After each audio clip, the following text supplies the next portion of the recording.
नमो भगवते वासुदेवाय।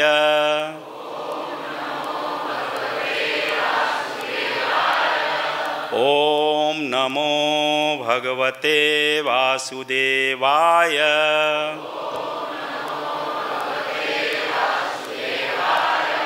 ओम नमो भगवते वासुदेवाय।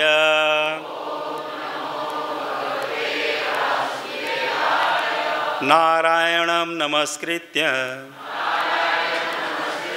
नरं चैव नरोत्तमं देवीं सरस्वती व्यासं ततो जयामुदीरये। नष्टप्रायेषु अभद्रेषु नित्यं भागवत सेवया। भगवती उत्तम श्लोके भक्तिर्भवति नैष्टिकी। मूकं करोति वाचालं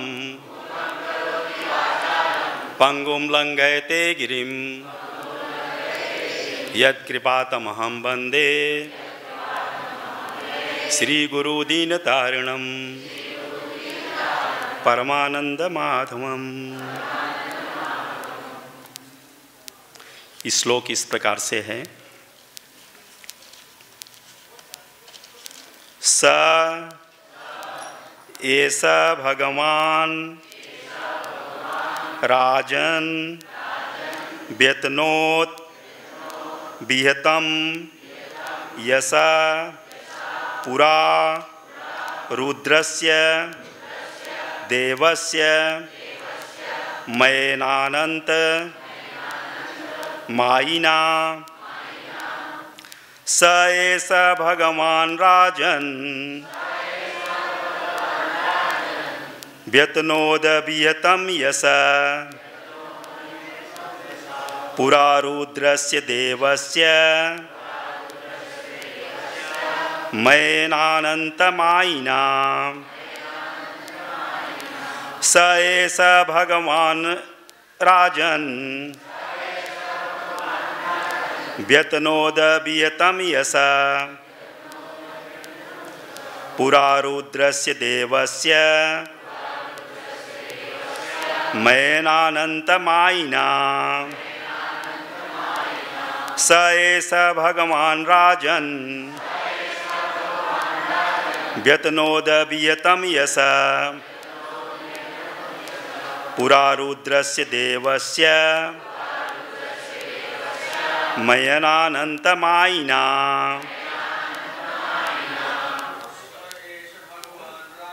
स एष भगवान राजन व्यतनोद विहतम यशा पुरा रुद्रस्य देवस्य मयेनान्ति मायिना। स एष भगवान राजन व्यतनोद विहतम यशा पुरा रुद्रस्य देवस्य मयेनानंत मायिना। स एष भगवान राजन व्यतनोद विहतम यशा पुरा रुद्रस्य देवस्य मयेनानंत मायिना। स एष भगवान राजन व्यतनोद विहतम यशा पुरा रुद्रस्य देवस्य मयेनानंत मायिना। स एष भगवान राजन विष्णे यशा पुरा रुद्रस्य देवस्य मयेनानंत मायिना। स एष भगवान राजन व्यतम तयुनो यशा पुरारुद्रस्य देवस्य हीनानन्तमायिना स एष भगवान् राजन् व्यतनोद्वियतं यशा पुरारुद्रस्य देवस्य मयेनानन्तमायिना स एष भगवान् राजन् वितनोद्वियतं यशा पुरारुद्रस्य देवस्य मयेनानन्तमायिना स एष भगवान् राजन् व्यतनोद्वियतं यशा पुरारुद्रस्य देवस्य मयेनानन्तमायिना। Word to word meaning. अब आप इसको ध्यान से और मीनिंग को अच्छी तरह से समझेंगे तो आपको पूरा समझ में आएगा। इस श्लोक स ऐसा भगवान, वही भगवान कृष्ण जो परम ब्रह्म हैं, राजन हे राजा, व्यतनोत विस्तार किया, विहतम कलंक लगाया, यश कीर्ति में, पुरा प्राचीन काल में, रुद्रस्य शिव जी की जो देवताओं में सर्वाधिक शक्तिमान हैं, देवस्य देवता का, मयेन मय नामक असुर द्वारा, अनंत असीम माइना तकनीकी ज्ञान से युक्त। अनुवाद और तात्पर्य शिला प्रभुपाद जी के द्वारा। शिला प्रभुपाद की जय। हे राजा युधिष्ठिर, बहुत समय पहले तकनीकी ज्ञान में अत्यंत कुशलमय मय नामक दानव ने शिव जी के यश में बट्टा लगाया। तब भगवान कृष्ण ने शिव जी की रक्षा की थी। तात्पर्य शिव जी महादेव अर्थात अत्यंत सम्मानीय देवता कहलाते हैं। विश्वनाथ चक्रवर्ती ठाकुर कहते हैं कि पहले ही ब्रह्मा जी को भगवान के यश का पता न रहा हो, किंतु शिव जी को पता था। इस ऐतिहासिक घटना से सिद्ध होता है कि शिव जी परम ब्रह्म कृष्ण से शक्ति प्राप्त करते हैं। ओम अज्ञानतिमिरान्धस्य ज्ञानञ्जनशलाकया चक्षुरुन्मीलितमेन तस्मै श्रीगुरुवे नमः। श्रीचैतन्यमनोभीष्टं स्थापितमेन भूतले स्वयं रूप कदा मह्यं ददाति स्वपदान्तिकं।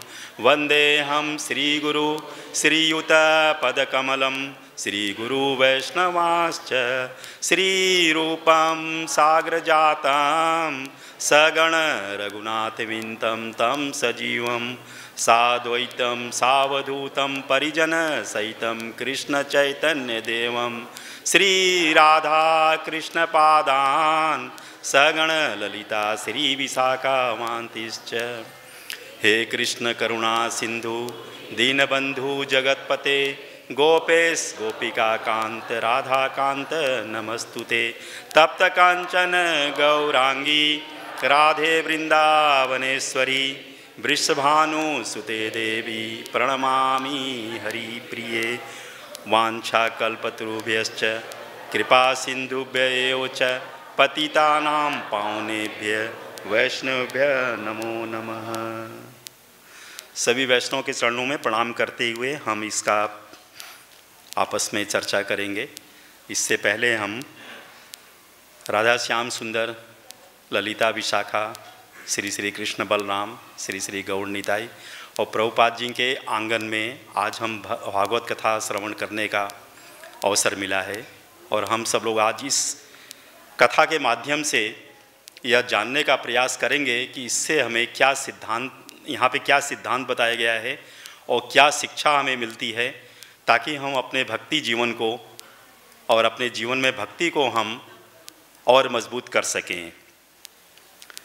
तो इसमें आपने देखा कि अनुवाद और तात्पर्य प्रभुपाद जी ने बहुत थोड़ा सा दिया हुआ है, लेकिन पूरे श्रीमद् भागवत के 12 स्कंदों में, जिसमें 18 खंड हैं और 18,000 श्लोक हैं, इसमें सबसे महत्वपूर्ण ये पर्टिकुलर खंड 7वां है, 7वां कैंटो है। और क्यों है, अगर आप इसको पूरे खंड को अच्छी तरह से पढ़ेंगे और कई बार पढ़ेंगे तो आपको पता चलेगा कि हमारे जो कृष्ण भावनामृत संघ है, इसका जो फाउंडेशन है, यानी जो बेसिक जो कृष्ण भावनामृत आंदोलन है, ये इसी के ऊपर टिका हुआ है। श्रीमद् भागवत में 12 महाजन हैं, बहुत सारे महाजन हैं ऐसे तो, पर 12 मेन हैं। और उन 12 में सबसे इम्पोर्टेंट जिसको दर्जा दिया गया है, स्थान दिया गया है, वो है प्रहलाद महाराज। प्रहलाद महाराज ने किस तरह से कृष्ण भावनामृत को स्थापित किया और किस तरह से जो है भगवान श्री चैतन्य महाप्रभु के आने के बाद उन्होंने परंपरा से भक्ति सिद्धांत सरस्वती जी ठाकुर ने इसका बीज डाला और उनके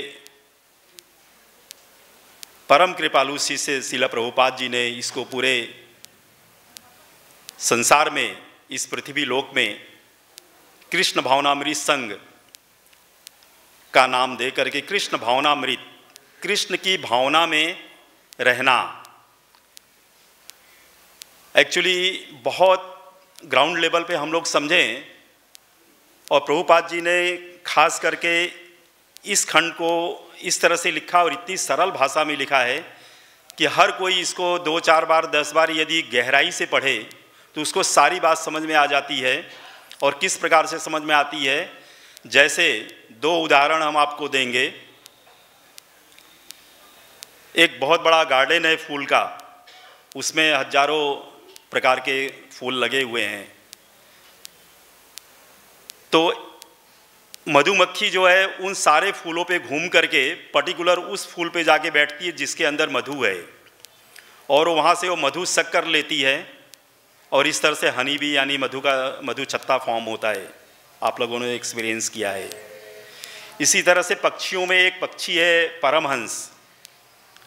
यदि आप कुछ क्वांटिटी दूध का, अगर आप एक घड़ा जो है दूध ले, एक घड़ा आप दूध ले लें, एक घड़ा आप पानी ले लें और उसमें एक बूंद यदि आप दूध डाल दें तो उस पक्षी की क्वालिटी ये है, गुण ये है कि उसमें से एक बूंद और दूध निकाल लेगा।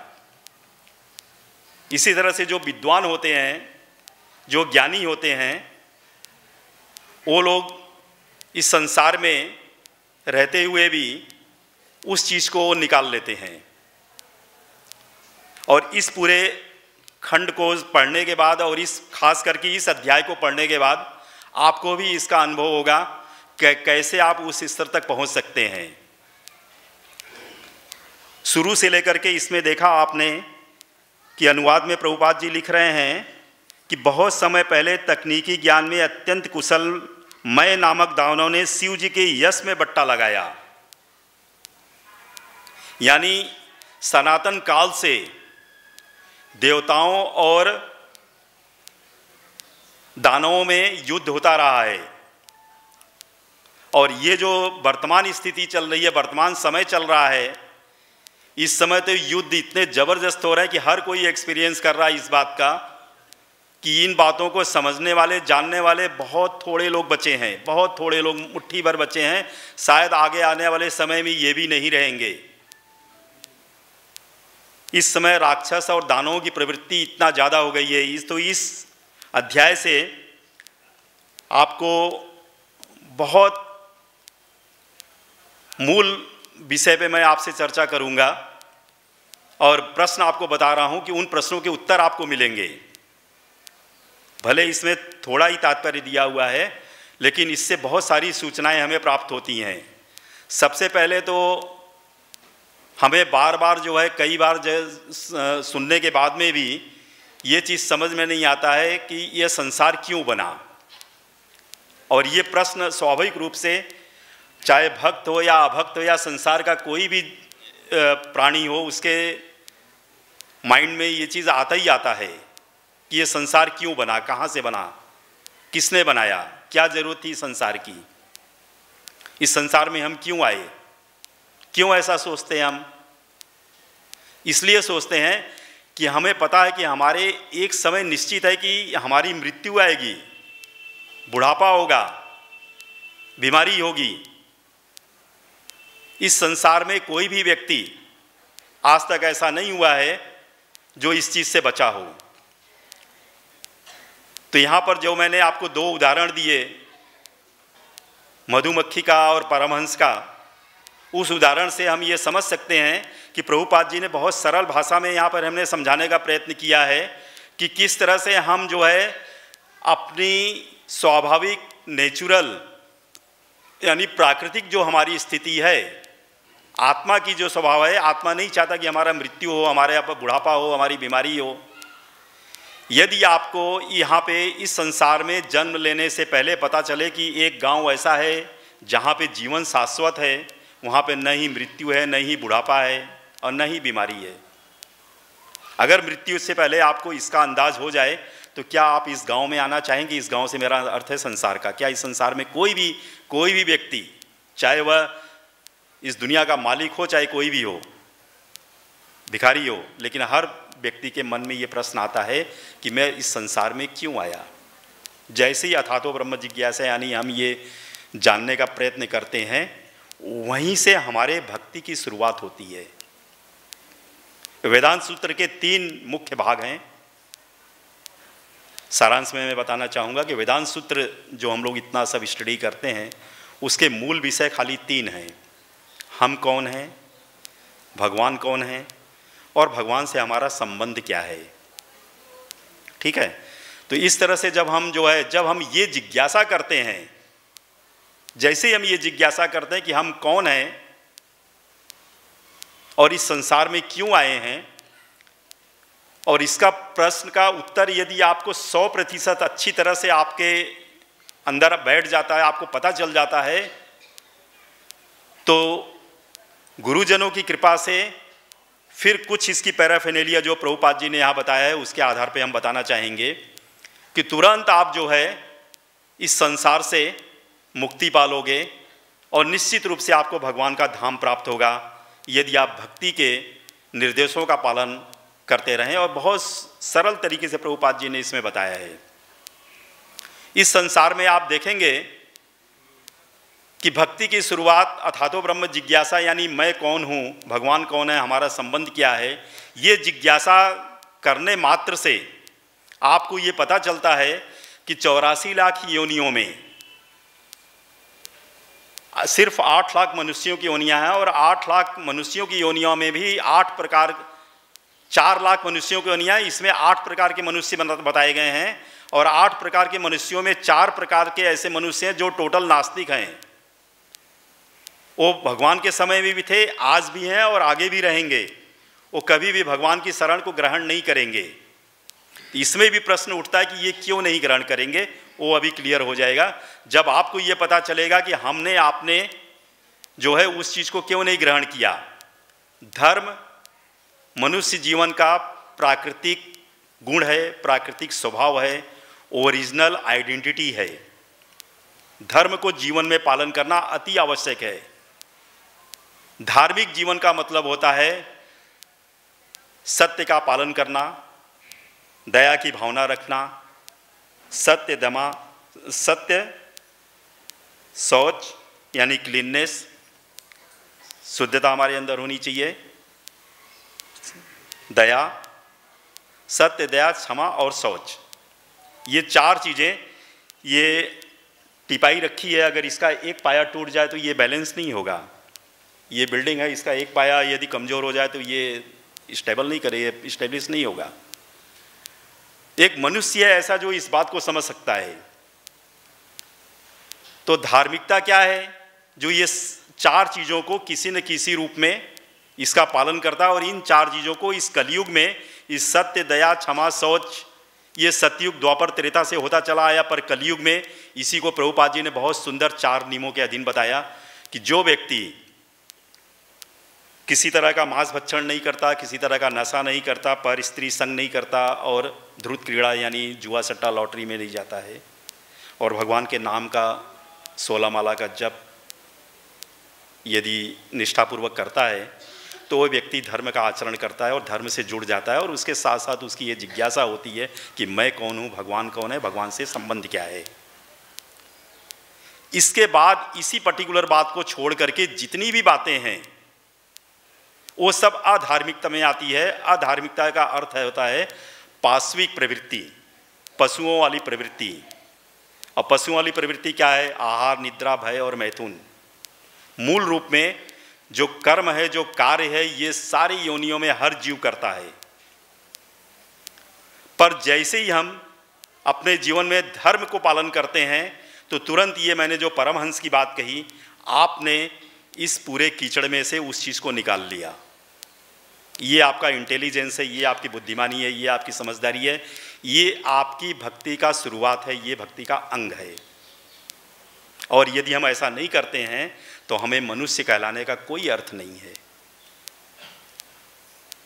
ये प्रूव्ड है और आप अपने चिंतन मनन से इस चीज़ को आप समझ सकते हैं कि हम जो है पाश्विक प्रवृत्ति में हैं या धर्म की प्रवृत्ति में हैं। तो धर्म का आचरण अति आवश्यक है और हम लोगों का ये सबसे बड़ा जो है भाग्य है, इस समय सौभाग्य है कि हमारे सामने धर्म के आचरण करने वाले राजा मिले हैं हमें। 2 व्यक्ति, सभी लोग जानते हो आप लोग, इस कलयुग में जो इस स्थिति को थोड़ा संभाले हुए हैं। और स्थिति आगे आने वाले समय में इतनी भयंकर होगी, प्रभुपाद जी ने ऐसा प्रेडिक्ट किया हुआ है कि आने वाले समय में ये सब चीज़ें धीरे धीरे जो है नष्ट हो जाएंगी। जस्ट आज से देश आज़ाद होने से पहले की एक घटना आप लीजिए। भक्ति सिद्धांत सरस्वती ठाकुर ने 1937 में प्रभुपाद जी को शिक्षा देते समय ये कहा था कि तुम भगवान की सेवा करो। गांधी जी के मूवमेंट में तुम्हें सेवा करने की आवश्यकता नहीं है। उस समय प्रभुपाद जी यंग थे। तो भक्ति सिद्धांत सरस्वती ठाकुर बताते हैं कि ये संसार जो है, ये पृथ्वी तुमने नहीं बनाई है और हमने नहीं बनाई है, ये भगवान की इच्छा से हो रहा है ये सब चीज़ें। तो तुम भगवान की सेवा करो। सोचिए ज़रा, विचार कीजिए कि जिस समय पूरा देश गुलामी की स्थिति में जी रहा था, उस मानसिकता में था, और वैसे समय में भक्ति सिद्धांत कहते हैं कि तुम भगवान की सेवा करो।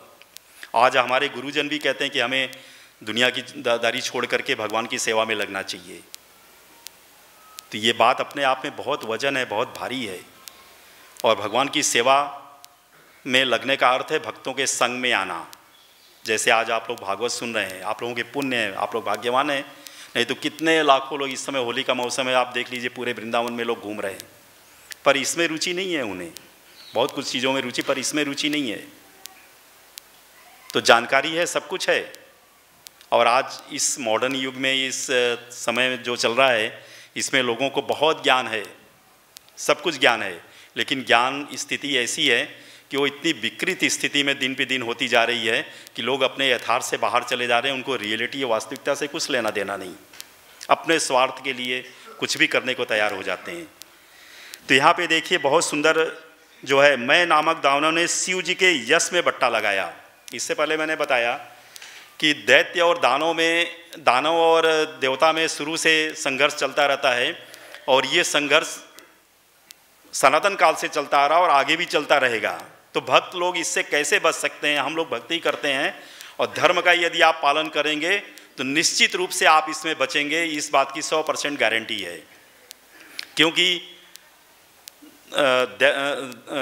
क्योंकि दानव हो या देवता हो, ये सब जो है supreme personality of God head यानी ईश्वर परम कृष्ण सच्चिदानंद विग्रह अनादिरादि गोविंद सर्व कारण कारणम, सभी कारणों के जो कारण है भगवान श्री कृष्ण है, पूर्ण पुरुषोत्तम भगवान है, उनके सारे कंट्रोल में है ये सारी चीज़ें। इस ब्रह्मांड की सारी चीज़ें आश्रय, और भक्त लोग खास करके उनके आश्रय में हैं, और हमारे सामने भगवान जो है आश्रय विग्रह के रूप में हम लोग आश्रित हैं। और अगर हम लोग जो है भगवान के आश्रय में नहीं रहना पसंद करेंगे तो माया तुरंत हमें खींच करके किसी न किसी मुसीबत में हमेशा डालती रहेगी, और जो इस स्थिति में ले जाएगी कि हम जो है अपने मनुष्य जीवन को खो करके फिर से ये मनुष्य जीवन मिलना बहुत मुश्किल होगा हमें। क्रमिक विकास में आप देखेंगे कि अचानक से हम मनुष्य योनि में नहीं आ गए, और मनुष्य योनि में भी आने के बाद में जरूरी नहीं कि इतने सारे लोग जो है सब लोग भक्ति को ग्रहण कर लें और एक्सेप्ट कर लें। अब हम लोगों को इसमें एक भगवान की बहुत विशेष कृपा के अंतर्गत हम लोग के ऊपर भगवान ने कृपा की है कि हमने हरि नाम को लिया है, गुरुजनों का आशीर्वाद प्राप्त किया है, और जिन लोगों ने दीक्षा वगैरह नहीं ली है या पूरी तरह से भक्ति में नहीं जुड़े हैं, उनसे भी मैं आग्रह करना चाहूँगा कि भविष्य में इन कथाओं को सुन करके आप लोग भी जो है गुरु को अपने जीवन में एक्सेप्ट करिए और धर्म के आचरण का पालन करिए, जिससे आपका मनुष्य जीवन सफल हो सके। और इस बात को प्रभुपाद जी ने भी यहाँ भी पिछले कुछ अनुवाद में बताया, मैं अभी पढ़ के बताऊँगा आप लोगों को। और यहाँ पे इसकी छोटी सी पहले कथा मैं आपको बता दूँ कि ये जो हमने अभी अनुवाद पढ़ा कि मैं नामक दानव ने शिव जी की यश में बट्टा लगाया, यानी जब कोई यशस्वी यानी यश या धार्मिक कार्य करोगे तो सबसे पहले आपके परिवार के, गांव के, शहर के लोग जो है सबसे पहले उसमें अवरोध बनने का प्रयत्न करेंगे। जो आप लोग अनुभव करते होंगे कि किसी घर में सब लोग भक्त हों ऐसा ज़रूरी नहीं, बहुत बिरले कुछ परिवार हैं जिनके घर में होता है भक्ति, लेकिन 99% तो अकेले लोग भक्ति करते हैं, मैंने देखा है। और आज स्थिति तो इतनी विकृत हो गई है कि परिवार जैसा कोई शब्द ही एग्जिस्ट नहीं हो रहा कहीं पे। वो चीज़ें 40-50 साल पहले से डिग्रेडेड होते होते आज परिवार जैसी चीज़ें ख़त्म हो चुकी हैं।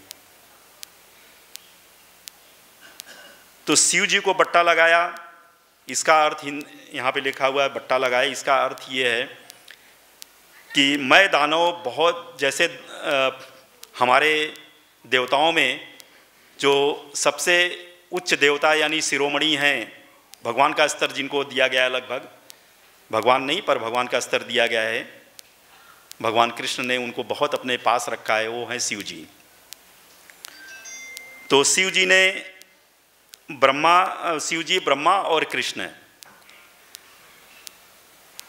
शिव जी ने देवताओं की रक्षा के लिए जब युद्ध किया तो उसमें उन्होंने सारे दानवों को मारना शुरू किया।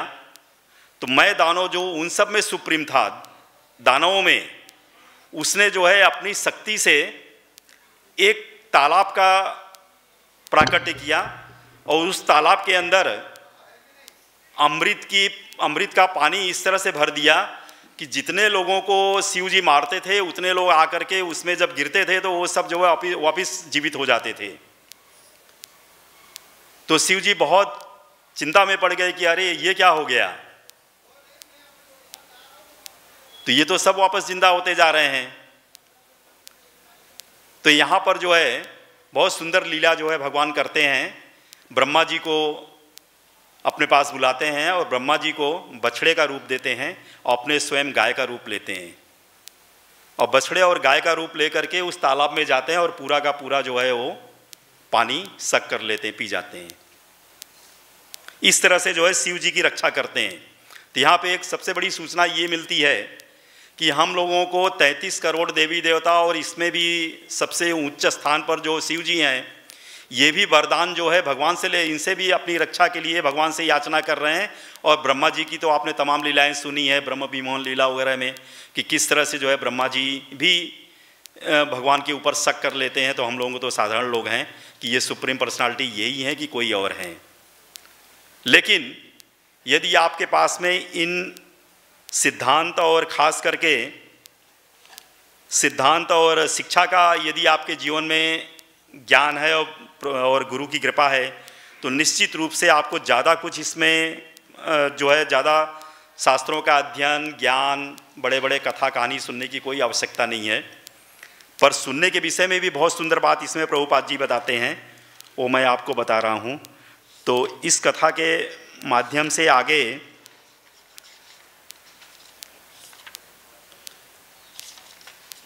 प्रभुपाद जी बताते हैं कि यह कथा महाभागवत प्रहलाद महाराज के गुणों, उनकी दृढ़ भक्ति, उनके पूर्व ज्ञान तथा भौतिक कलमश से पूर्ण विरक्ति को बताती है। यह सृजन, पालन तथा संहार के कारण स्वरूप भगवान का भी वर्णन करती है। प्रहलाद महाराज ने अपनी स्तुतियों में भगवान के दिव्य गुणों के साथ ही यह भी बताया कि किस तरह देवताओं और असुरों के ऐश्वर्यशाली आवास भगवान ने निर्देश मात्र से ध्वस्त कर दिए। शिव जी ने जो है, जब मय दानव ने 3 पुरी की रचना की थी एक्चुअली, सोने, चांदी और लोहे की, देवताओं को बचाने के लिए, पर उसको शिव जी ने जब ध्वस्त कर दिया था, तो उससे ये ईर्ष्या करके मय दानव ने भगवान के, इसमें जो श्लोक में लिखा हुआ कि बट्टा लगाया। तो ऐसे ही आप इस संसार में भी देखते हैं कि आप कोई भी यशस्वी कार्य करते हैं तो आपको भी लोग खींचने की कोशिश करते हैं। लेकिन हमें जो है इस जगह पर बहुत मजबूती से हमें ये पता होना चाहिए कि ये मनुष्य जीवन हमारा किस लिए मिला है, और इस संसार में यदि हम कुछ भी हमें मिलता है तो हमारे किसी भी काम का नहीं, क्योंकि अंत समय में ये सारी चीज़ें हमसे ले ली जाएंगी। और इसमें एक बहुत सुंदर इन्फॉर्मेशन इसी अध्याय में ये भी मिलता है कि किस तरह से जो है हमारी जो कॉन्स्टिट्यूशनल पोजीशन है, मन, बुद्धि और अहंकार, शरीर, तो ये भौतिक शरीर एक दिन यहाँ पे हमारे सभी कार्यकलापों के साथ नष्ट हो जाएगा, लेकिन हमारे मन और बुद्धि के साथ में ये जो हमारा मन, बुद्धि, अहंकार यानी जो फॉल्स ईगो है, ये इस जन्म जन्मांतर चलता रहेगा जब तक कि हम भगवान की भक्ति से शुद्ध तरीके से अटैच नहीं होंगे। तो एक तो आपको सूचना यहाँ मिलेगी कि किस तरह से जो है हमें शुद्ध भक्ति नहीं, शुद्ध भक्ति करना चाहिए। अब हम लोगों ने गुरुजनों की कृपा से, कृष्ण भावनामृत संघ में प्रभुपाद जी की कृपा से हमें जो है ये आशीर्वाद मिल गया है, तो हम भक्ति के लाइन पे चल पड़े हैं और अपने जीवन में भक्ति को अप्लाई किए हैं।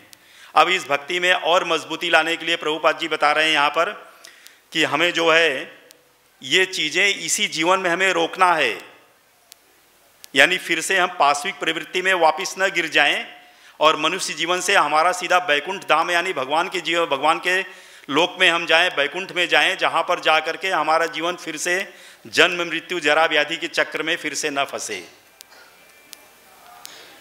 तो ये इम्पोर्टेंट सब्जेक्ट है यहाँ पे समझना। और इसके साथ साथ फिर आगे प्रभुपाद जी बता रहे हैं कि जिन धर्म के सिद्धांतों से भगवान को वास्तव में समझा जा सकता है वह भागवत धर्म कहलाता है।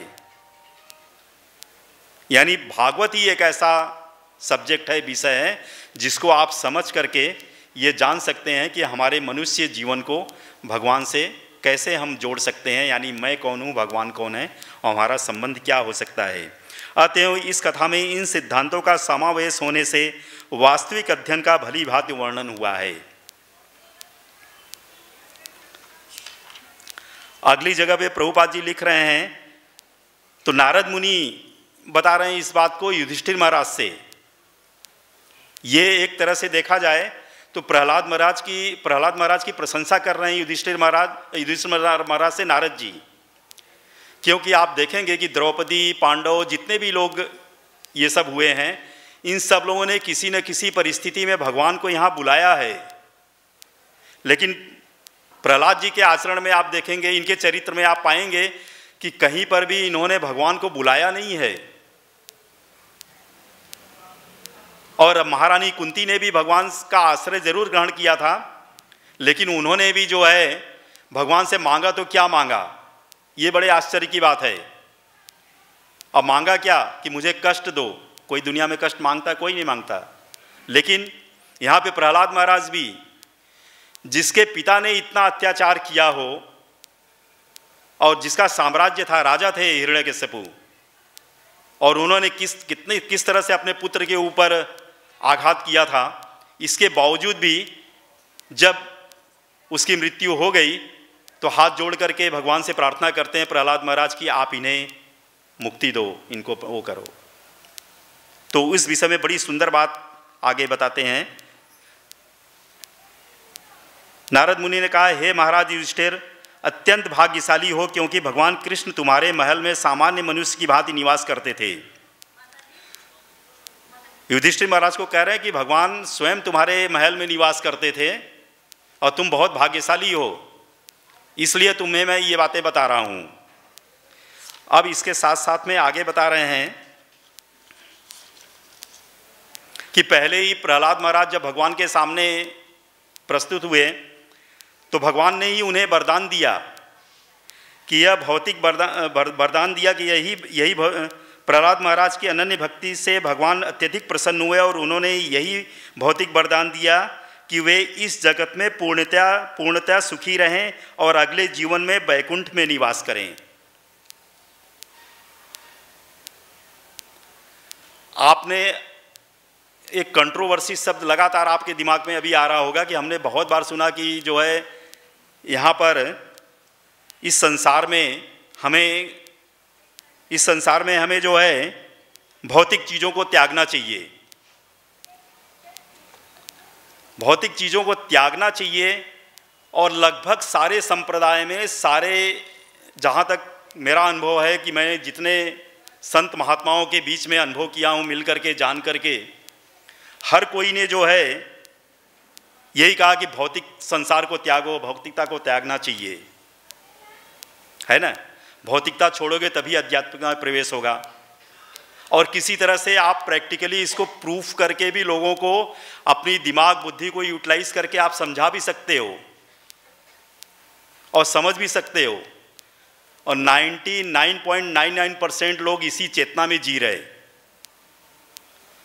प्रभुपाद जी ने पहले ऐसे इस धरती पर व्यक्ति हैं जिन्होंने कृष्ण भावनामृत संघ इस्कॉन की स्थापना करके लोगों के बीच में ये बताया कि ये बिल्कुल गलत विचार है, ये मायावादी विचार है। अरे हमारे पास त्यागने के लिए क्या है? ये शरीर, ये माइंड, ये इंटेलिजेंस क्या हम लेके आए? इसमें बहुत सारे रोचक रोचक दृष्टांत हैं, कहानियां हैं, पर समय कम है तो मैं शॉर्ट में बताऊंगा कि जो है इस संसार में कोई भी चीज़ त्यागना नहीं है। बहुत एक्सपर्ट, बहुत इंटेलिजेंस यहाँ पे देखिए यूज करने वाली बात है। भगवान कृष्ण ने बहुत इंटेलिजेंटली नरसिंह रूप धारण किया। क्यों धारण किया? क्योंकि हिरण्यकश्यपु ने ब्रह्मा जी से कितने तरह के वरदान मांगे थे कि ये मेरे साथ ऐसा नहीं, वैसा नहीं, वैसा नहीं, ऐसा नहीं, ये नहीं, वो नहीं, वो नहीं। भगवान ने सब चीज़ों को एक साइड में करके नरसिंह, नर और मानव का रूप धारण करके प्रकट हो गए। बहुत बड़ी बात है ये। तो भगवान ने रिजेक्ट नहीं किया, क्योंकि सारी कथा में आप पाएंगे कि असुरों को भी उन्होंने मोक्ष दिया है, प्रदान किया है और मौका दिया है भक्ति करने का। और प्रहलाद को भी कहते हैं कि अरे प्रहलाद, तुम्हारे पिता को मैंने मारा है और तुम इसकी चिंता मत करो, क्योंकि मुझसे स्पर्श हुआ है। भगवान सच्चिदानंद स्वरूप है, मुझसे स्पर्श हुआ है, इसलिए इसकी मुक्ति तो निश्चित है और आगे इसको भक्ति करके मेरे पास आने का मौका जरूर मिलेगा। और इसको ही नहीं, हम लोगों को तो अपने 4 पीढ़ियां खाली याद रहती हैं, लेकिन यहाँ पे भगवान कहते हैं कि तुम्हारी 21 पीढ़ियां तर जाएंगी, उनको भी मैंने आशीर्वाद दिया है। देखिए भक्ति की प्रगाढ़ता क्या है, भक्ति की विशेषता क्या है। कहते 21 पीढ़ियां तुम्हारी तर जाएंगी। सिंपल यदि हम ये भगवान ये समझ लेते कि भगवान कौन है, भगवान का हमारा संबंध क्या है, और इस तरह से जो है आगे ये आशीर्वाद देते हैं। और ये आशीर्वाद दे करके फिर आगे नारद मुनि समझाते हैं युधिष्ठिर महाराज को कि प्रहलाद को ये बात का ज्ञान था कि भगवान हर जगह पे हैं, भगवान से हमें कुछ मांगने की आवश्यकता नहीं है। और यहाँ वर भी दे रहे हैं भगवान कि तुम राजा बनो। और राजा बनने के बाद में आपको क्या लगता है कि कोई भिखारी राजा बन सकता है? भिखारी की स्थिति रख करके भौतिक संसार में कोई राजा बन सकता नहीं बन सकता है। लेकिन आज हमारे सामने प्रत्यक्ष उदाहरण है योगी जी, मोदी जी, कि इनके पास में कुछ नहीं है लेकिन इनके पास पूरा संसार है, पूरी दुनिया है और स्वयं भगवान इनके साथ में है। तो स्थिति देख रहे हैं आप कैसी बन रही इस समय। तो इससे हमें ये लेसन मिलता है कि यदि हम अपने जीवन में धर्म का कड़ाई से पालन करें, नियमों का पालन करें, तो निश्चित रूप से धर्म जो है हमें कभी भी गिरने नहीं देगा। ये बात निश्चित है। आपका उत्थान ही होगा, चाहे भौतिक संसार में हमारी परिस्थिति कुछ भी बने, ये बात निश्चित है।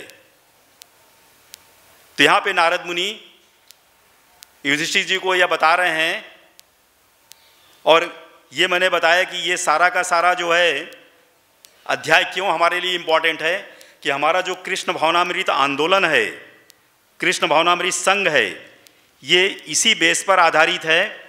ये बात को देखो मैंने छोड़ दिया, लेकिन आप ध्यान से सुनिए कि भौतिक की सारी चीज़ें, चाहे वह कितनी बुरी से बुरी, गलत से गलत आपको लग रही हों, यदि आप अपने जीवन में एक चीज़ सीख लेते हैं कि कैसे इसको भगवान की सेवा में लगाना है।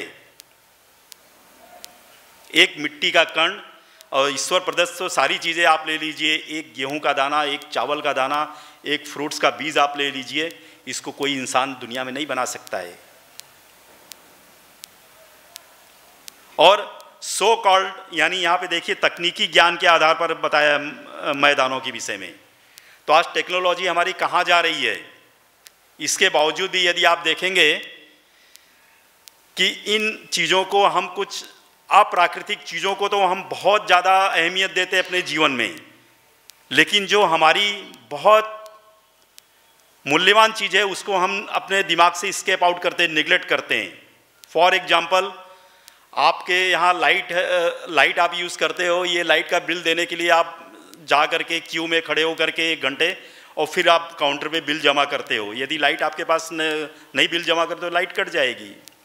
लेकिन जन्म से लेकर के मृत्यु तक में ये 24 घंटे जो ब्रीथ कर रहे हैं, श्वास ले रहे हैं, इसका क्या हमें कोई मूल्य नहीं देना है? इन नास्तिकों से और ये टेक्नोलॉजी जो सो कॉल्ड टेक्नोलॉजी लेकर के इतने बड़ी बड़ी बातें करते हैं, इनसे पूछ के देखो। 3 मिनट के लिए अपना ये नोज़ और माउथ आप सिर्फ बंद कर लें तो आपका राम नाम सत्य हो जाएगा। क्या ये चीज़ हमें फ्री में मिल रही हैं? इसके लिए भगवान हमें कुछ नहीं, सिर्फ ये कहते हैं कि जो कुछ भी तुम्हें प्राप्त है दैवीवश, उन सब चीज़ों को मेरी सेवा में लगाओ, मेरी पूजा करो। सर्वधर्मान् परित्यज्य मामेकं शरणं व्रज अहम त्वं सर्व पापेभ्यो मोक्षयिष्यामि मा शुचः। मेरी शरण में आओ, मेरी पूजा करो। मेरी पूजा का अर्थ है कि जो चीज़ें आपके पास एक्वायर किया आपने, उसको सब कुछ भगवान की सेवा में लगा दो। ये कृष्ण भावनामृत आंदोलन, यही प्रभुपाद जी ने चैलेंज करके लोगों को यहाँ से लेकर के पूरे विश्व में बताई इस बात को कि आप जिस स्थिति, यहाँ तक कि हिप्पियों को जो 4 नियम टोटल ब्रेक करते थे, उनको भी कहा कि उनको भी भगवान की सेवा में लगाओ, भगवान की सेवा में लगाओ। एक नहीं, तुम 4 शादी करो, 10 बच्चे पैदा करो, भगवान की सेवा में लगाओ। और ऐसे उदाहरण इस्कॉन में हैं। और समय आने पे उसे छोड़ दो। राजा परीक्षित के जीवन से हम ये देखते हैं ना कि राजा थे, राज्य किया, सब कुछ किया, लेकिन अंत समय पे उन्होंने सब कुछ छोड़ करके जो है हरिद्वार चले गए और वहाँ पर जा कर के उन्होंने अपने मनुष्य जीवन को आगे भगवान के धाम पहुँचाने के लिए क्या उपाय है, रास्ता पूछा। तो हमें ये जिज्ञासा करनी चाहिए। तो ये बहुत सुंदर, और इसी के साथ साथ में अब खाली 2-3 मिनट और रह गए हैं, तो मैं कुछ बहुत सुंदर, ये जो है एक्चुअली खाली इसी अध्याय को भी यदि ये बहुत गहराई से आप 10 बार कम से कम पढ़ते हैं तो सारा ज्ञान ये ऑटोमेटिक आता है। भगवान की कृपा कि यदि आप इच्छा करने मात्र से आपके अंदर ये सारे भाव प्रकट होना शुरू हो जाएंगे। और भक्ति के विषय में चैतन्य महाप्रभु बहुत सुंदर बात बताते हैं कि पद्म पुराण में शिव जी अपनी पत्नी पार्वती अर्थात देवी दुर्गा को बताते हैं कि जीवन का सर्वोच्च लक्ष्य भगवान विष्णु या कृष्ण को प्राप्त करना है, और वे तभी प्रसन्न होते जब उनका दास प्रसन्न होता है। अतएव श्री चैतन्य महाप्रभु ने शिक्षा दी, गोपीर भर्तु पद कमल उदास दास अनुदास। मनुष्य को दास का भी दास होना चाहिए। प्रभुपाद जी से एक बार किसी ने पूछा कि Prabhupad ji you are a God, आप भगवान हैं? प्रभुपाद जी ने कहा no, I am a servant of God. लेकिन तुरंत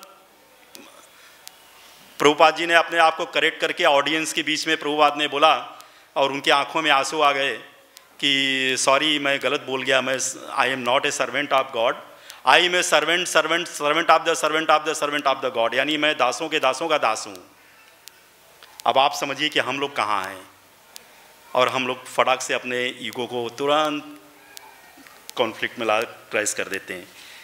इसके बाद जो है भक्ति की संतुष्टि विधि है कि ज्यों ही भक्त भगवान को अपना आदेश वाहक बनाना चाहता है, त्यों ही भगवान ऐसे स्वार्थी भक्त का स्वामी बनने से इनकार कर देते हैं।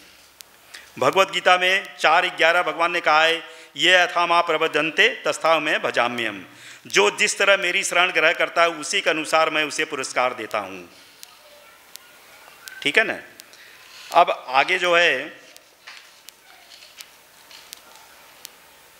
चैतन्य महाप्रभु ने हमें शिक्षा दी है कि न धनम न जनम न सुंदरीम कविताम वा जगदीश कामये मम जन्मनि जन्मनि सरे भवतार भक्ति राहे तुकी त्वयि। हे प्रभु, न तो मैं संपत्ति चाहता हूँ, न अनेक अनुयायी चाहता हूँ, न सुंदर स्त्री, ये हम आप नहीं कर सकते, है ना। ये बहुत उच्च स्थिति के लोग हैं जो करते हैं। लेकिन प्रभुपाद जी ने इसी चीज़ को कि हम इससे जो है पागल ना हो जाए, पहाड़ों में ना चले जाएं घर परिवार छोड़ करके, इसलिए प्रभुपाद जी ने समझाया कि इन सब को आप एक नहीं 2 पत्नी को स्वीकार करो, 10 बच्चों को स्वीकार करो, सबको भगवान की सेवा में लगाओ। क्योंकि प्रभुपाद जी को पता है कि आगे आने वाले कलयुग में स्थिति इतनी भयंकर होगी कि ये प्रचार, ये बातें बताने वाले लोग नहीं रहेंगे, जो आप देख रहे हैं इस समय के प्रभाव से। और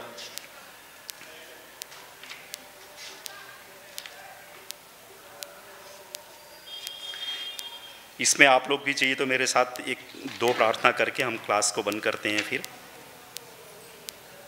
ये बहुत सुंदर प्रार्थना है, इसका भाव भी हम जानेंगे। और ये जो है मेरे लिंक, हाँ ये श्लोक संख्या 12, आप लोग भी इसको रिपीट कीजिए। और प्लीज़ ये 4-5 ही श्लोक हैं, इसको बार बार आप लोग पढ़िए, और बार बार भगवान की विग्रह के सामने जब खड़े होते हैं तो आप बोलिए, और देखिए आपके अंदर तुरंत ये सारा बिना पढ़े भी ज्ञान आपके अंदर भगवान देने को तैयार है। क्योंकि ये परमात्मा के रूप में अंदर बैठे हैं भगवान, वो चाहते हैं कि जीव मेरी तरफ एक बार आए। 12 नंबर श्लोक।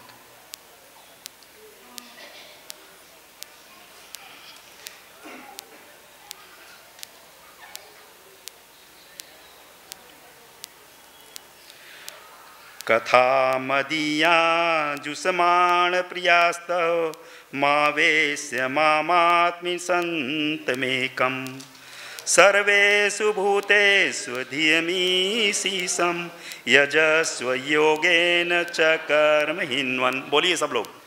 कथा मदीया जुषमाण प्रियास्तव मावेश्य मामात्मनि संतमेकं सर्वेषु भूतेषु धियमीशं यजस्व योगेन च कर्महिन्वन्। ये कृपा हमें कैसे प्राप्त होगी, देखिए प्रभुपाद जी बहुत सुंदर तरीके से सरल भाषा में बता रहे हैं। भले ही तुम इस भौतिक जगत में क्यों न रहो, लेकिन तुम्हें निरंतर मेरे उपदेशों तथा वचनों को सुनना चाहिए और मेरे ही विचार में लीन रहना चाहिए, क्योंकि मैं हर एक के हृदय में निवास करता हूँ। अतएव तुम सारे सकाम कर्मों का परित्याग कर दो। ठीक है ना, ये भगवान कह रहे हैं, और भगवत गीता में सर्वधर्मान् परित्यज्य में बता रहे हैं। भगवत गीता एविडेंस है, भगवान के शब्द प्रमाण है।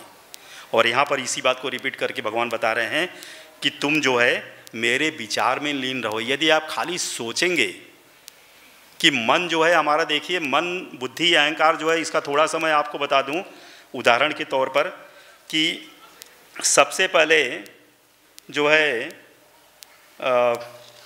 दीति के जो पुत्र थे हिरण्याक्ष और हिरण्यकश्यपु, ये भगवान से शत्रुता करते थे। इसके बाद जब इन्होंने कुंभकर्ण और 10 रावण के रूप में जब जन्म लिया, कुंभकर्ण और रावण के रूप में, तो यही ईर्ष्या ये फिर भी भगवान से करते थे अगली लाइफ में। इसके बाद जो है शिशुपाल और दंतवक्र ये भी ईर्ष्या करते थे। अब आप देखिए कि हमारा माइंड ईगो और माइंड इंटेलिजेंस को यानी मन बुद्धि अहंकार कैसे अगले जीवन में ट्रांसफ़र हो रहा, शरीर सब कुछ जल करके ये सारी भौतिक व्यवस्थाएं यहीं रह जाएंगी, लेकिन ये चीज़ फिर भी आपको खींच के उस धरातल पे ले जाएगी जिसकी आपने चिंतन किया है। तो चिंतन क्या करना चाहिए, इसके लिए प्रभुपाद जी ने यहाँ पे ये लिखा कि इन उपदेशों को सुनो, साधुओं का संग करो, भक्तों का संग करो, गुरु बनाओ और उस पथ पर चलो और अपने मनुष्य जीवन को सफल करो। इसका अर्थ ये है। और इसी में एक लास्ट खाली मैं ख़त्म करूँगा आज विशेष हो, इसी बात को खास करके चूँकि हम लोग वृंदावन धाम में हैं, ये बात शायद कहीं और आपको अनुभव नहीं हो सकता पर वृंदावन धाम में अनुभव हो सकता है। जो चैतन्य मंजूषा में श्रीनाथ आचार्य लिखते हैं, आराध्यो भगवान ब्रजेश तनय वृंदावनम रम्या काजित उपासना ब्रजदु वर्गेण वा कल्पिता श्रीमद्भागवतम प्रमाणामलम प्रेमापुमार्थो महान श्री चैतन्य महाप्रभुमिदं तत्रादो नवर। स्वयं भगवान अखिल रसामृत ब्रजराज नंदनंदन परम आराध्य हैं। आपका परम रमणीय दिव्य वृंदावन धाम विलास स्थली है। उस चिन्मय वृंदावन अधिष्ठात्री देवी ब्रजवधु गणों के साथ प्रकाशित अति रमणीय रसमयी भक्ति ही आपकी उपासना है। इस विषय में सर्व शास्त्र शिरोमणि श्रीमद् भागवत महापुराण प्रमाण है। जो हम लोगों ने भागवत सुना ये प्रमाण है। और इसके साथ में चैतन्य श्रीनाथ आचार्य बताते हैं कि मेरा ये पूर्ण विश्वास है आपके इस प्रमाण में और मैं इसके अनुसार अपनी भक्ति करूँगा। तो कंक्लूज़न में मैं आपको बताऊँगा कि हम लोगों को इस तरह से जो है इस अध्याय का कई बार आप लोग ये 7वां अध्याय खास करके 7th कैंटो का 10वां अध्याय पूरा आप बार बार पढ़ें और पूरे कैंटो को यदि आप पूरे तो पढ़ेंगे तो और भी अच्छा है। और ये प्रभुपाद जी की एक बेसिक बात जो है, बहुत इंपॉर्टेंट बात जो कही कि हमें किसी चीज़ को त्यागना नहीं है, उसको भगवान की सेवा में लगाना है और भगवान की सेवा ही लगाना ये सर्वश्रेष्ठ भक्ति है। ये स्वयं भगवान भी इस बात को प्रमाणित कर रहे हैं और यही बात यहाँ पर श्रीनाथ आचार्य बता रहे हैं कि हमें श्री वृंदावन धाम में कई गुना इसका लाभ होता है यदि आप गंभीर होकर के इन नियमों का पालन करते हैं तो। और ये बहुत तेज़ी से आपके यहाँ जागृत होगी, आपके अंदर आपके मन में खाली भगवान का चिंतन करने से, गुरुजनों का चिंतन करने से, भक्तों के संग में रहने से और भगवान के नाम का जप करने से। हरे कृष्णा।